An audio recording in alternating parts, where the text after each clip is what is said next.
नमस्कार। विभा गुप्ता, आचार्य हिंदी विषय, कक्षा 11, सामान्य हिंदी। कबीरदास की साखी। साखी शब्द से ही हमें पता लग रहा है कि साक्षी, साक्षी शब्द का गवाह अर्थ होता है, प्रमाण, गवाह। ठीक है। तो अब हम कबीरदास जी के बारे में थोड़ा सा जान लेते हैं। संक्षिप्त जानकारी कबीरदास जी के विषय में करने के बाद हम साखी शीर्षक से संबंधित जो भी साखी हैं, दोहा छंद में है सब, उनको पढ़ेंगे। तो आइए पहले कबीरदास जी के विषय में जान लेते हैं। ये जो चित्र हम देख रहे हैं, ये कबीरदास जी का चित्र है। कबीरदास जी निराकार ईश्वर के उपासक थे। उनके अनुसार ईश्वर कण कण में समाया हुआ था। भक्ति काल के कवि हैं। भक्ति काल की ज्ञान मार्गी शाखा के कवि हैं ये। निर्गुण मार्गी तो होगी, निर्गुण तो मैंने बता ही दिया, क्योंकि निर्गुण मतलब निराकार, निराकार ईश्वर के उपासक थे। तो निर्गुण मार्गी ज्ञानाश्रय शाखा के कवि थे। ज्ञानाश्रय शाखा के भी प्रमुख कवि थे ये। ठीक है। अब इनका जीवन परिचय थोड़ा सा जान लें। कबीरदास जी का जन्म सन 1398 ईस्वी में 1398, ठीक है, 1398 ईस्वी में काशी में हुआ माना जाता है, क्योंकि ये काशी में लहरतारा तालाब के पास पाए गए थे। एक विधवा ब्राह्मणी थी जिसे गुरु ने पुत्रवती होने का आशीर्वाद दे दिया था। अब विधवा है तो पुत्र कैसे उत्पन्न होगा? अब उसको पुत्र उत्पन्न हुआ, तो इसी कारणवश उसे लज्जा के कारण वो ब्राह्मणी लहरतारा तालाब के किनारे काशी में इनको छोड़ गई थी। अब वहां से नीरू और नीमा नामक जुलाहा दंपति, दंपति मतलब पति पत्नी, जा रहे थे। वो उनके कोई संतान भी नहीं थी। उन्होंने जब इस नवजात शिशु को देखा तो उन्होंने इसे उठा लिया, जुलाहे थे वो, और अपने घर ले जाकर अपने पुत्र की तरह से इनका पालन पोषण किया। जुलाहा परिवार में पले बड़े, इसका मतलब ये। ठीक है। अच्छा, ऐसा भी माना जाता है कि लोई नामक स्त्री से इनका विवाह हुआ था और उससे इन्हें 2 संतान भी हुई, कमाल और कमाली, एक पुत्र एक पुत्री। अब देखिए, कबीर ने एक पंक्ति कही है, मसी कागद छूयो नहीं, कलम गयो नहीं हाथ। मसी स्याही, कागद कागज और कलम, यानी स्याही कागज कलम को मैंने कभी हाथ नहीं लगाया, तो उससे हमें पता लग रहा है कि इनकी शिक्षा कितनी हुई है। तो यानी ये निरक्षर थे, अनपढ़ थे, पढ़े लिखे नहीं थे। लेकिन फिर भी देखिए, हम इनकी रचनाएं पढ़ते हैं, इनके द्वारा रचित साखी को पढ़ने जा रहे हैं अब हम, है ना। तो ऐसा कैसे? ऐसा इस प्रकार कि देखिए, कोई भी प्रभावशाली व्यक्तित्व होता है तो सभी उससे प्रभावित होते हैं, तो ऐसे और उसका उसको अपना आदर्श बना लेते हैं। तो ऐसे ही इनके भी शिष्य बन गए थे, क्योंकि ये ज्ञान की बातें बताते थे, बहुत अच्छी वाणी बोलते थे। तो उनके शिष्य बन गए थे। और वो शिष्य जो हैं, जो भी ये बोलते थे, मतलब जो इनकी वाणी होती थी, जो ये बोलते थे, उसको लिपिबद्ध कर दिया करते थे, यानी लिख देते थे। लिपिबद्ध करना यानी लिखना। ठीक है। तो जो हम उनकी रचनाएं पढ़ते हैं वो इसी प्रकार से हमें प्राप्त हुई हैं कि इनके शिष्यों ने उन्हें लिख दिया था। ये तो पढ़े लिखे थे ही नहीं। ठीक है। तो इनकी जो रचनाएं हैं, रचनाएं क्या, मात्र एक रचना है जिसका नाम है बीजक। और बीजक जो इनकी रचना है, बीजक, उसके 3 भाग हैं, साखी, रमैनी और सबद। साखी दोहा छंद में है, रमैनी चौपाई छंद में है और शब्द जो है वो इनके भजन कीर्तन के पद हैं। ठीक है। और इतना प्रभावशाली व्यक्तित्व तो रहे हैं ये कि इनके वाणी को इनके शिष्य लिपिबद्ध कर दिया करते थे, लिख दिया करते थे। हैं। तो ऐसा माना जा सकता है कि किसी संक्षेप में अगर हम कहें कि कबीरदास जी का काव्य जो है वो सबसे अधिक महत्व धार्मिक और सामाजिक एकता के विषय में रहा है।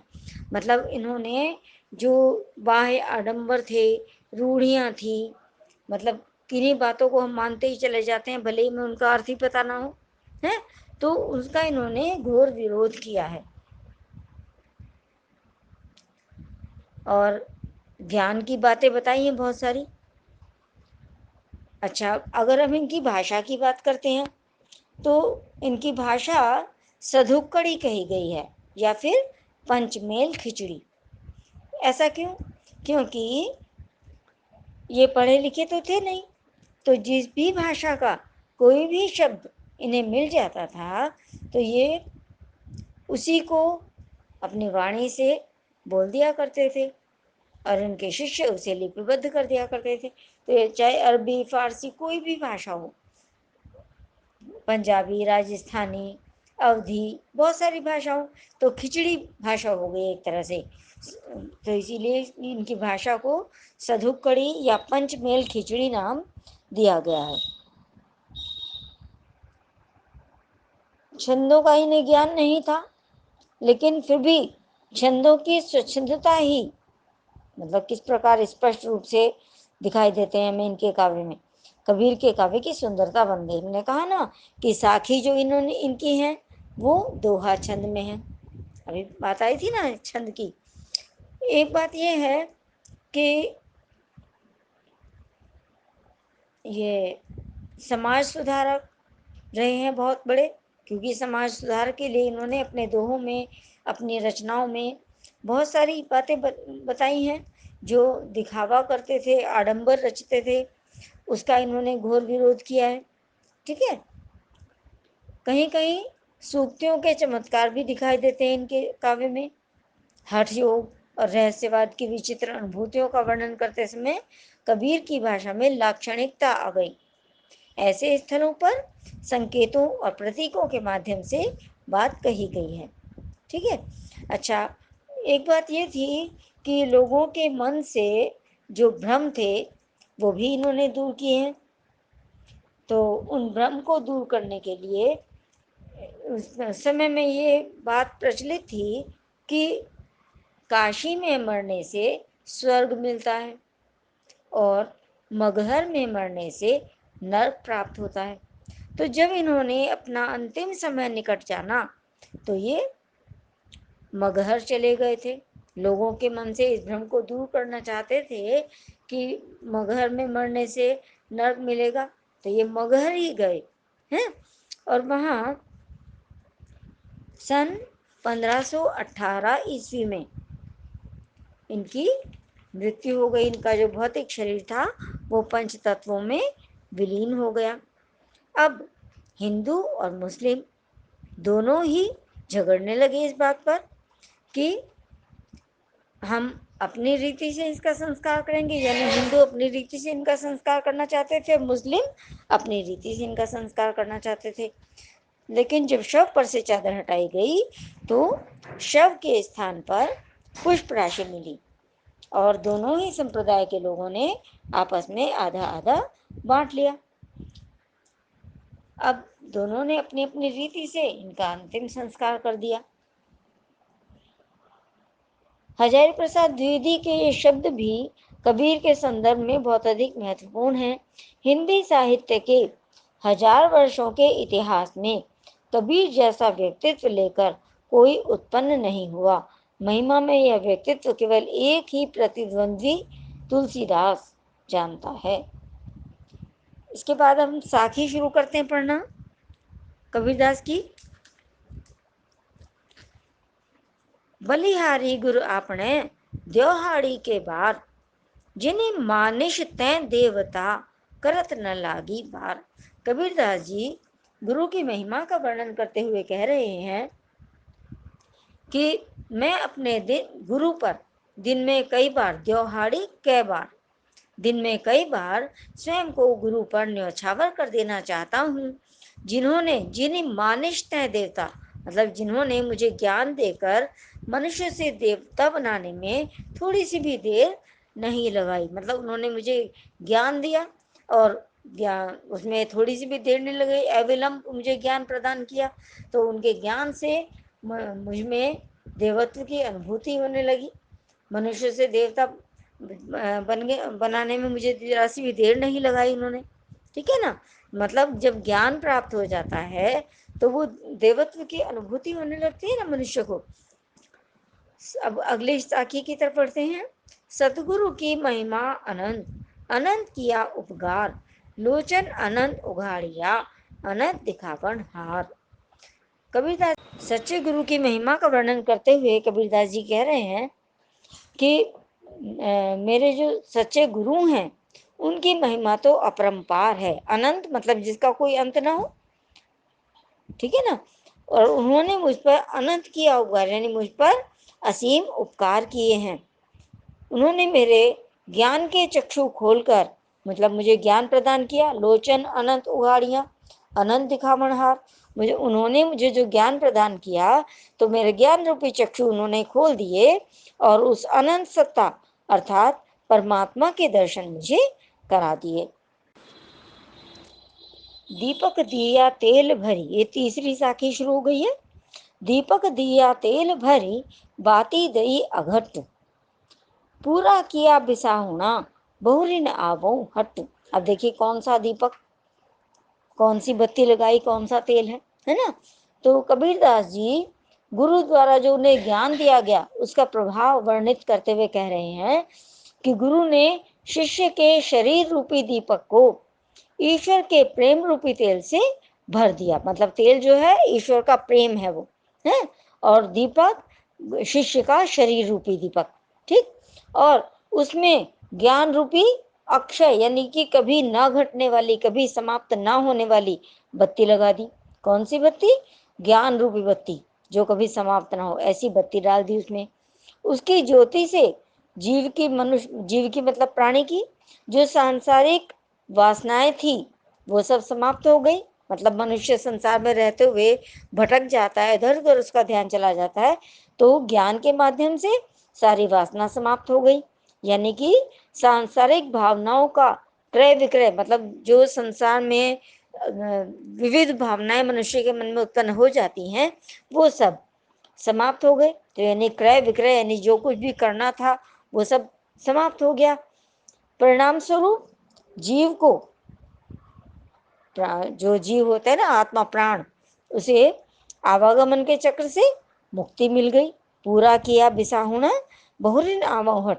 उसके माध्यम से मैंने इस संसार में अपने द्वारा किया जाने वाला समस्त क्रय विक्रय, मतलब मेरे द्वारा जो कुछ भी इस संसार में किया जाना था वो सब पूर्ण हो गया। क्योंकि जब ज्ञान प्राप्त हो गया तो फिर तो कुछ भी इस संसार में करने को शेष नहीं रहा, फिर तो ईश्वर की तरफ ही ध्यान रहता है। तो इस संसार में मेरे द्वारा जो भी कुछ किया जाना था वो सब मैंने पूरा कर दिया है। क्रय विक्रय से मतलब कार्यों से ही है कि मेरे द्वारा जो भी क्रय विक्रय किया जाना था, यानी मेरे द्वारा जो भी कार्य संपन्न होने थे वो सब मैंने पूर्ण कर दिए हैं। बहुरिन आवो हट, हट मतलब हाट बाजार। अब मुझे पुनः इस संसार रूपी बाजार में आने की आवश्यकता नहीं है। चौथी साखी की तरफ पढ़ते हैं। बूढ़े थे परी उभरे, गुर की लहरी चमकी। कबीरदास जी कह रहे हैं कि हम भवसागर में डूबने ही वाले थे कि अचानक गुरु की कृपा हुई और गुरु के ज्ञान रूपी लहर जो चमकी, तो उसके प्रकाश में हमें ये ज्ञान हुआ। मतलब गुरु ने ज्ञान ही तो दिया, तो ज्ञान के प्रकाश में हमें ये दिखाई दिया कि भेरा देखा जर जरा, उतरी पड़े फरंकी। कि हम जिस नाव के द्वारा, जिस नौका के द्वारा भवसागर को तर जाना चाहते हैं वो तो जीर्ण शीर्ण है, जर्जर अवस्था में है। जर्जरा कहा ना, भेरा देखा जर्जरा, भेरा मतलब बेड़ा पार करने का साधन, पार जाने का, है ना।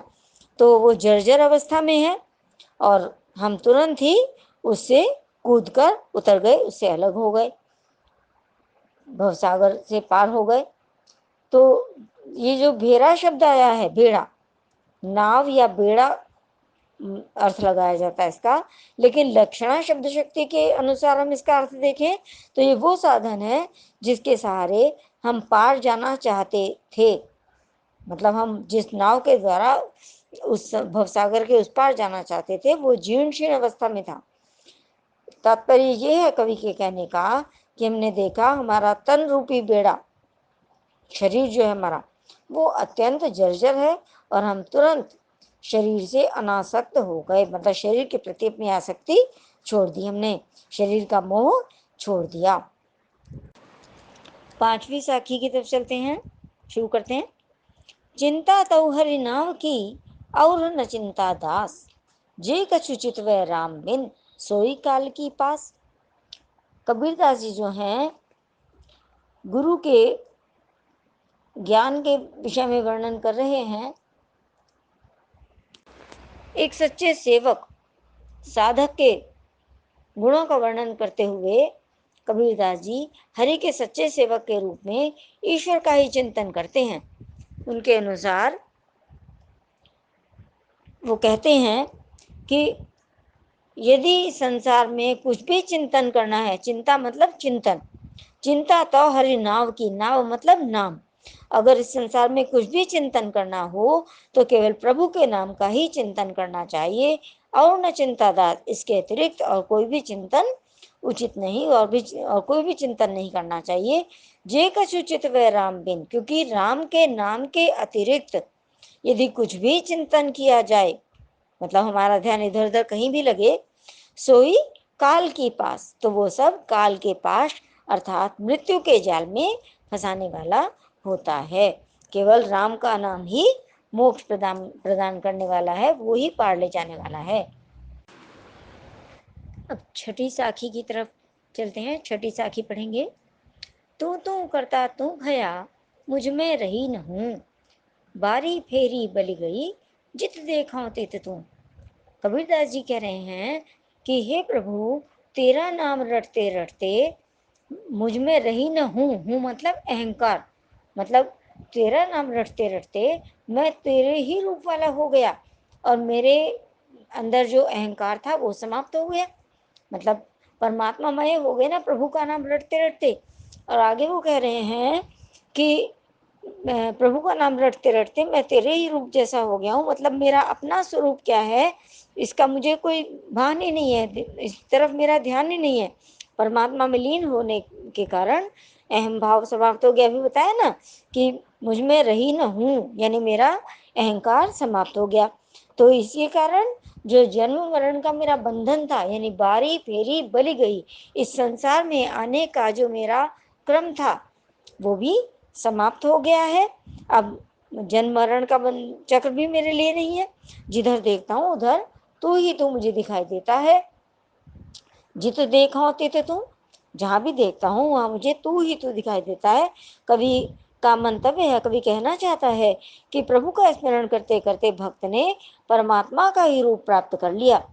अब उसे संसार में सभी तरफ केवल परमात्मा ही परमात्मा के दर्शन हो रहे हैं। क्या ना कि जित देख होते थे तुम, जहाँ भी देखता हूँ हे प्रभु मुझे वहाँ तू दिखाई देता है। प्रभु में लीन होने पर जो भक्त का अपना अस्तित्व होता है वो समाप्त हो जाता है। अद्वैत वेदांत के सिद्धांत पर प्रकाश डाला गया है कि ब्रह्म ज्ञानी स्वयं ब्रह्म हो जाता है, मतलब उसे सभी तरफ ब्रह्म ही ब्रह्म के दर्शन होते हैं ना। 7वीं साखी पढ़ना शुरू करते हैं। कबीरा सूता क्या करे, काहे न देखे जागी, जाके संग तय भी छोड़िया, ताही के संग लागी। कबीरदास जी कह रहे हैं मनुष्य तू अज्ञान की निद्रा में क्यों सोया हुआ है। जीव को संबोधित करके कहा तू मोह की निद्रा में, अज्ञान की निद्रा में क्यों सोया हुआ है। तू इससे अलग होकर देख कि तू जागना मतलब अज्ञान से उबरना, है ना। तो तू वास्तविक तथ्य की ओर ध्यान कर। तू ज्ञान का प्रकाश प्राप्त करके अपने दुखों का भगवान से निवेदन क्यों नहीं करता? मतलब आगे वो कह रहे तू जाग कर क्यों नहीं देखता, काहे न देखे जागी। यानी तू अज्ञान की निद्रा से स्वयं को अलग करके जाग कर यानी ज्ञान प्राप्त करके क्यों नहीं देखता कि जिसके साथ से बिछुड़कर तू इस संसार में आया है उसके साथ तो तू हर समय ही लगा फिरता है, क्योंकि हर प्राणी के हृदय में परमात्मा का निवास बताया गया है। तो परमात्मा का अंश है आत्मा, है ना। परमात्मा का अंश आत्मा इस संसार में आया है, तो वो तो प्रत्येक प्राणी के हृदय में विद्यमान है परमात्मा। तो जिस ब्रह्म से तू अपने आप को अलग मानता है, अब उसे को प्राप्त कर। जीवात्मा का परमात्मा से संयोग हुआ है, हो चुका है। परमात्मा तेरे हृदय में विद्यमान है। 8वीं साखी। केशव कही कही कूकिए ना सो ये असरार, रात दिवस कह कूकणे कबहू लगे पुकार। कबीरदास जी कहते हैं कि रात दिन, केशव यहाँ भगवान के लिए आया है, परमात्मा का नाम रात दिन पुकारते रहो, अज्ञान के निद्रा में मत सो, ना सो ये असरार। असरार यानी कि रात दिन, रात दिन अज्ञान की निद्रा में मत सो, उससे जाग कर देखो, यानी ज्ञान की ओर ध्यान करो कि अज्ञान की निद्रा को छोड़ दो और यानी सचेत हो जाओ।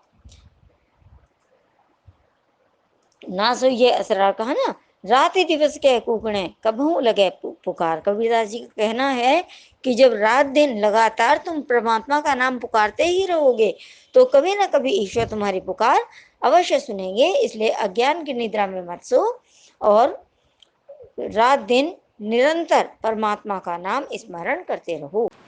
लंबा मार्ग दूरी घर, बिकट पंथ बहुमार। 9वीं साखी की तरफ आ गए हम। कहो संतों के उपाय ये दुर्लभ हरि दीदार।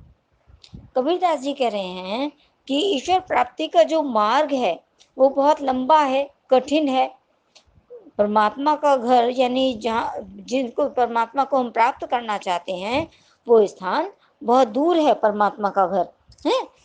और विकट पंथ बहुमार, यानी इस मार्ग में बहुत से लुटेरे भी खड़े रहते हैं, यानी बहुत सी कठिनाइयां भी आती हैं। कौन से मार्ग में? साधना के मार्ग में, है ना। जब परमात्मा को हम प्राप्त करना चाहते हैं तो उस तक पहुंचना चाहते हैं तो प्रभु प्राप्ति का जो ये मार्ग है बहुत कठिन है, बहुत इसमें बहुत सी कठिनाइयां आती हैं।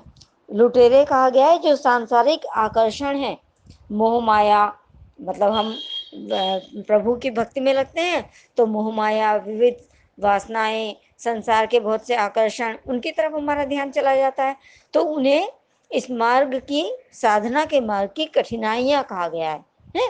तो हे संतो, उस दुर्लभ प्रभु के दर्शन या प्रभु के दुर्लभ दर्शन किस प्रकार से प्राप्त किए जाए? साधना पथ को कवि ने लंबा बताया है, क्योंकि जीव जो है प्राणी अनेक योनियों में भटकता हुआ किसी योनि में ही सौभाग्यवश भगवान की ओर उन्मुख होता है, भगवान के प्रति उसकी भक्ति भावना जागृत होती है। यहू तन जा रहा हूँ मसी कर हूँ, लिखा राम का नाम। यह है 10वीं साखी। लेखनी करूं करंक की, लिखी लिखी राम पठाऊं। यहाँ पर आत्मा को परमात्मा के विरह में व्याकुल दिखाया गया है। जीवात्मा रूपी विरहणी जो है अपना सर्वस्व परमात्मा पर न्यौछावर कर देना चाहती है और परमात्मा के पास अपने प्रेम का संदेश भेजने के लिए व्याकुल है। परमात्मा को प्रीतम के रूप में पाना चाहती है, अपना संदेश उनके पास भेजने के लिए वो व्याकुल है।